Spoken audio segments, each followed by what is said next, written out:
जय हिंद दोस्तों, मैं गगनदीप आप सभी का स्वागत करता हूं proud group of NCC YouTube channel पर।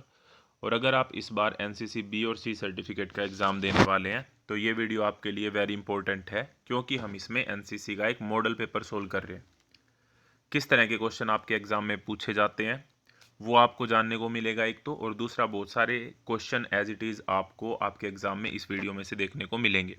तो क्वेश्चन नंबर 1 से लेकर 12 तक हम ऑलरेडी कवर कर चुके हैं। आज की क्लास का जो सबसे पहला क्वेश्चन होगा वो होगा क्वेश्चन नंबर 13। ये हमारा नेशनल इंटीग्रेशन यानी कि राष्ट्रीय एकीकरण से। सबसे पहला है कि राष्ट्रीय एकता में क्या क्या बाधाएं आती हैं। Write down the problem in national integration. राष्ट्रीय एकीकरण, पहले तो हमको ये पता होना चाहिए कि राष्ट्रीय एकता होती क्या है, यानी कि नेशनल इंटीग्रेशन होता क्या है। इंटीग्रेशन मतलब होता है किसी चीज़ को जोड़ना, यानी कि एकता। तो हम भारत देश के वासी हैं, तो चाहे हम किसी भी कास्ट, किसी भी रिलीजन, किसी भी क्षेत्र, किसी भी भाषा से बिलोंग करते हैं, वो मैटर नहीं करता। मैटर ये करता है कि हम सब भारतीय हैं। यही जो भावना होती है इसी को हम राष्ट्रीय एकता बोलते हैं। और राष्ट्रीय एकता में बाधाएं क्या क्या आती हैं, तो जातिवाद, क्षेत्रवाद, नस्लवाद, भाषावाद, सांप्रदायिकता और जागरूकता की कमी, ये सारी क्या है, बाधाएं होती हैं नेशनल इंटीग्रेशन के अंदर, यानी कि राष्ट्रीय एकता के अंदर। नेक्स्ट क्वेश्चन है यहाँ पे कि what are the essential element for national building, यानी कि राष्ट्रीय निर्माण हेतु। क्वेश्चन नंबर 14 ऊपर इंग्लिश में है, नीचे हिंदी में है कि राष्ट्र निर्माण हेतु आवश्यक तत्व क्या है। तो आवश्यक तत्व सबसे पहले तो यह संवैधानिक व्यवस्था होनी चाहिए कि किसी भी देश का एक कॉन्स्टिट्यूशन होना चाहिए कि किस हिसाब से, एक रूल रेगुलेशन होने चाहिए कि किस हिसाब से देश चलेगा। दूसरा, राज्य निर्माण, यानी कि निश्चित जनसंख्या हो, भूभाग हो, सरकार हो, संप्रभुता हो। संप्रभुता मतलब खुद की अथॉरिटी, हम देश चलाएंगे हमारा, ठीक है, कोई और नहीं हमको बताएगा कि कैसे देश चलाना है। तीसरा, सामाजिक और आर्थिक न्याय होना चाहिए। शिक्षा और कानून प्रणाली होनी चाहिए। और विदेश नीति यानी कि फॉरेन पॉलिसी होनी चाहिए। तो ये एसेंशियल एलिमेंट होते हैं किसी भी नेशनल बिल्डिंग के, यानी कि राष्ट्र निर्माण के। Very important question. एक क्वेश्चन आपसे ये भी पूछ लिया जाता है कि एक कैंप का नाम होता है एनआईसी, नेशनल इंटीग्रेशन कैंप। उसे अब किस नाम से जाना जाता है, तो उसे अब ईबीएसबी, एक भारत श्रेष्ठ भारत कैंप के नाम से जाना जाता है। या फिर ऐसे पूछा जाए कि ईबीएसबी कैंप को पहले किस नाम से जाना जाता था, तो पहले उसे एनआईसी यानी कि नेशनल इंटीग्रेशन कैंप के नाम से जाना जाता था। नेक्स्ट क्वेश्चन है यहाँ पे question number 15। Right the names of any 5 freedom fighters. Freedom fighter आपको पता है स्वतंत्र सेनानियों को हम बोलते हैं। तो बड़ा ही आसान सा क्वेश्चन, आप बिल्कुल लिख सकते हैं इनके बारे में। तो शहीद भगत सिंह जी, राजगुरु जी, श्री सुखदेव जी, चंद्रशेखर आज़ाद जी, झांसी की रानी लक्ष्मीबाई जी। तो ये 5 स्वतंत्रता सेनानी, आपको बिल्कुल पता होना चाहिए इनके बारे में। What are the threat to the national integration, means राष्ट्रीय एकता की समस्याओं, मतलब खतरा क्या है। What are the threat to the national integration, राष्ट्रीय एकता को खतरा क्या है, वही है जो बाधाएं हैं, जातिवाद, अशिक्षा होगी, बेरोजगारी होगी, क्षेत्रवाद, सांप्रदायिकता, नस्लवाद, ये सारी की सारी समस्याएं हैं, खतरा है नेशनल इंटीग्रेशन के लिए, राष्ट्रीय एकता के लिए। Next question is write down the role of youth in nation building, यानी कि राष्ट्र निर्माण में युवाओं की भूमिका लिखो। तो एक बात मैं आपको बता दूं, जब भी आपको एग्जाम में क्वेश्चन अटेम्प्ट करने हैं तो आपको पॉइंट बना के लिखने हैं, आपको पहरे बना के नहीं लिखने हैं, क्योंकि अगर आप पॉइंट बना के लिखेंगे तो आपके अच्छे मार्क्स आएंगे। तो सबसे पहला, राष्ट्र निर्माण में जो युवाओं की भूमिका है वो नेतृत्व करते हैं, लीड करते हैं, समाज सेवा करते हैं, ठीक है, राष्ट्रीय एकीकरण नेशनल इंटीग्रेशन के अंदर हेल्प करते हैं।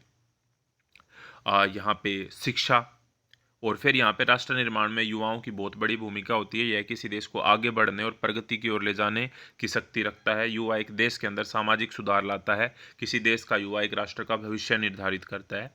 तो इस तरीके से आप नेशनल बिल्डिंग के अंदर युवाओं की भूमिका के बारे में लिख सकते हैं।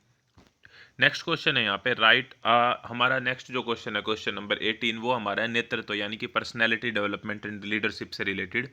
और इससे रिलेटेड क्वेश्चन आपके एग्जाम में बिल्कुल पूछे जाते हैं। और ये जो क्वेश्चन नंबर 18 है ये 100% आपके एग्जाम में पूछा जाएगा। तो ये आपको बिल्कुल अभी याद कर लेना है, चाहे इसका स्क्रीनशॉट ले लो। और इसकी पीडीएफ मैं बता देता हूँ आपको, free of cost Telegram channel के ऊपर मिल जाएगी। टेलीग्राम पे जाएं, सर्च करें प्राउड ग्रुप ऑफ एनसीसी, या फिर डिस्क्रिप्शन में आपको टेलीग्राम चैनल का लिंक मिल जाएगा, वहाँ पे इसकी पीडीएफ ऑलरेडी अपलोड कर दी गई है। तो right any 10 qualities of a good leader, एक अच्छे लीडर की 10 विशेषताएं लिखिए। तो कोई भी अच्छा लीडर जो है उसकी 10 विशेषताएं हैं। सबसे पहली सतर्कता, वो सतर्क होगा। स्मार्टनेस होगी। साहस यानी कि करेज, निर्णय लेना यानी कि डिसीजन लेने की क्षमता। निर्भरता यानी कि डिपेंडेंसी। डिपेंडेंसी मीन्स यहाँ पे क्या है कि वो सिर्फ अकेले काम नहीं करता, सभी को साथ लेके काम करता है। क्षमता यानी कि कैपेबिलिटी, पहल करना यानी कि इनिशिएटिव लेने की जो कैपेबिलिटी होती है उसकी हम यहाँ पे बात कर रहे हैं। न्याय, वो हमेशा न्याय करने वाला होगा। ज्ञान, उसके पास नॉलेज होगी अपनी फील्ड से रिलेटेड भी और बाकी फील्ड से रिलेटेड भी। और वफादारी, लॉयलिटी, लॉयलिटी अपने प्रति, अपने देश के प्रति, अपने परिवार के प्रति, समाज के प्रति, सभी के प्रति वो क्या होता है, वफादार होता है। तो ये लीडर्स की क्वालिटीज़ होती हैं, 10 quality. Very very very important question है, अच्छे से याद कर लेना। नेक्स्ट क्वेश्चन है यहाँ पे, लीडरशिप की परिभाषा लिखो। डिफाइन करना है हमको लीडरशिप को, नेतृत्व को डिफाइन करना है। क्या होता है नेतृत्व? तो नेतृत्व एक तरीके से क्या होता है, जो भी लीडर होता है, जो भी ऑफिसर होता है, तो ऑफिसर के पास अगर कोई भी टास्क है और उस टास्क को कंप्लीट करना है, तो उस टास्क को कंप्लीट करने के लिए उसके पास कुछ लोग होंगे और कुछ संसाधन होंगे। अब उन संसाधनों का किस तरीके से प्रयोग करना है, और जो साथ में लोग हैं, जो उसके सबॉर्डिनेट हैं, उनको किस तरीके से उस टास्क को अचीव करने के लिए मोटिवेट करना है सकारात्मक रूप से, इसी को हम लीडरशिप बोलते हैं। अपने व्यक्तियों यानी कि जो साथी हैं वह संसाधनों को अपने लक्ष्य को प्राप्त करने के लिए सकारात्मक रूप से प्रभावित करने की कला को ही क्या बोलते हैं, लीडरशिप बोलते हैं। वेरी इंपॉर्टेंट क्वेश्चन है। नेक्स्ट है यहाँ पे, निम्नलिखित के बारे में संक्षेप में लिखो। Kalpana Chawla ji, doctor APJ Abdul Kalam and doctor Bhimrao Ambedkar ji. तो इनमें से आप इनके बारे में आपको संक्षिप्त में लिखना है। तो मैं यहाँ पे सिर्फ कल्पना चावला जी के बारे में आपको बताता हूँ, बाकी डॉक्टर एपीजे अब्दुल कलाम के बारे में आपको कमेंट बॉक्स में लिखना है जो भी आपको इनके बारे में इन्फॉर्मेशन पता है, और डॉक्टर भीमराव अंबेडकर जी के बारे में भी आपको कमेंट बॉक्स में लिखना है। तो कल्पना चावला जी, भारत की महान बेटी कल्पना चावला जी का जन्म भारत देश के हरियाणा राज्य के करनाल जिले में सन 1962 में हुआ था, और ये भारतीय मूल की पहली महिला बनी जो अंतरिक्ष में गई। अंतरिक्ष शटल कोलंबिया हादसे में 1 फरवरी 2003 को इनकी मृत्यु हो गई। तो ये कल्पना चावला जी के बारे में है, जो आप यहाँ पे लिख सकते हैं। नेक्स्ट क्वेश्चन है यहाँ पे, what do you understand by the terms military leader, write down types of leader. मतलब लीडरशिप से आप क्या समझते हैं? तो यहाँ पे मिलिट्री लीडरशिप की बात हो रही है, यानी कि एक तो नेता होते हैं पॉलिटिकल लीडर, ठीक है, जो राजनीतिज्ञ नेता होते हैं। लेकिन अगर हम बात करें मिलिट्री लीडरशिप की, यानी कि जो सेना के अंदर नेतृत्व करते हैं, उससे आप क्या समझते हैं? और लीडर के प्रकार लिखो।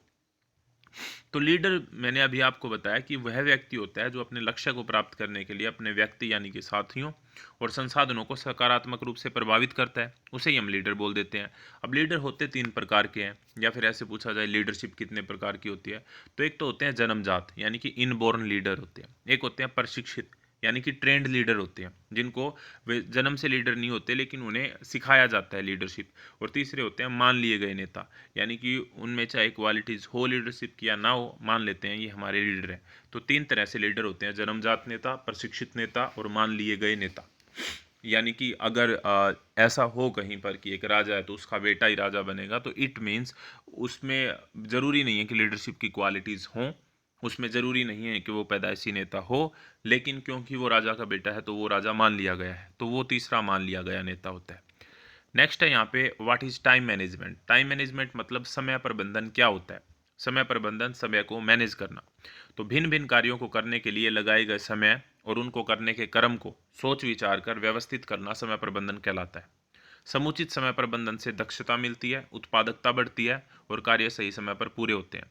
मतलब आपको समझ में आ गया होगा, बहुत सारे काम अगर हमको करने हैं तो पहले हमको कौन सा काम करना है, कितने टाइम में कौन सा काम कंप्लीट करना है, जब हम इन चीज़ों को अरेंज करते हैं तो उसे हम टाइम मैनेजमेंट बोलते हैं, क्योंकि टाइम इज़ ऑलवेज लिमिटेड।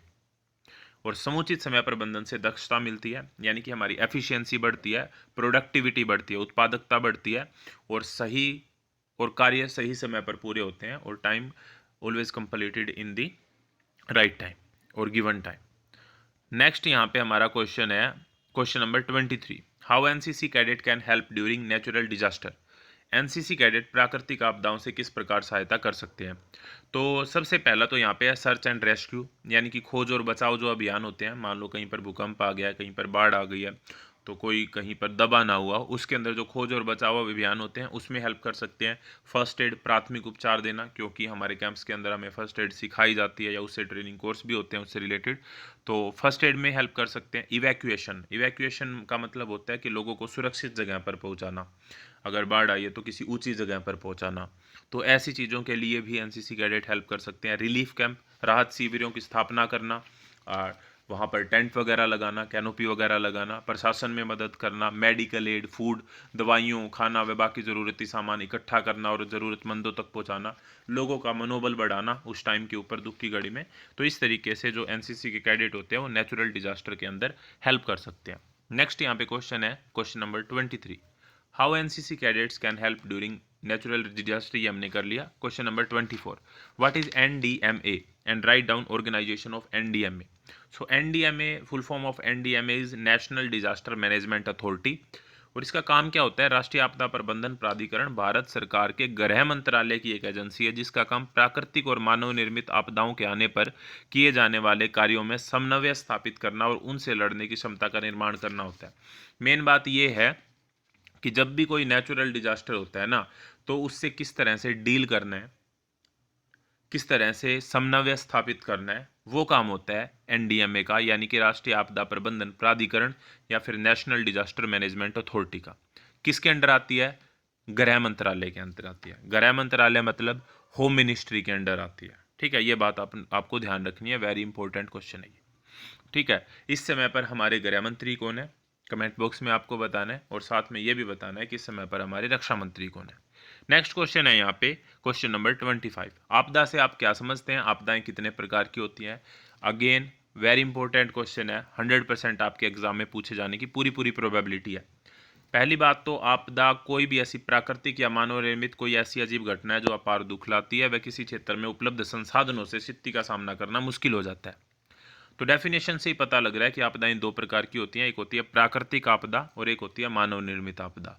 प्राकृतिक आपदा जो प्रकृति के कारण होती है नॉर्मली, मानव निर्मित आपदा जो किसी मानव के कारण होती है। कोई एक्सीडेंट हो गया है, किसी जंगल में किसी व्यक्ति ने जानबूझ के आग लगा दिया है, किसी फैक्ट्री के अंदर कोई गैस का रिसाव हो गया है, ये मानव निर्मित आपदा होती है। प्राकृतिक के अंदर भूकंप आ गया, बाढ़ आ गई, नेचुरल रीजंस के कारण, ठीक है, ज्वालामुखी फटना, लैंडस्लाइड होना, ये प्राकृतिक आपदाएं के अंदर आती हैं। तो ये क्वेश्चन नंबर 25 तक हमने किए हैं। पीडीएफ के बारे में मैंने आपको बता दिया, टेलीग्राम चैनल से आप डाउनलोड कर सकते हैं। क्वेश्चन नंबर 1 से 25 हो गया। इससे आगे के जो क्वेश्चन है वो हम नेक्स्ट वीडियो में करेंगे, और इस तरह की और वीडियो के लिए जुड़े रहिए proud group of NCC YouTube channel के साथ। नेक्स्ट वीडियो तक जय हिंद, जय Bharat, thank you very much.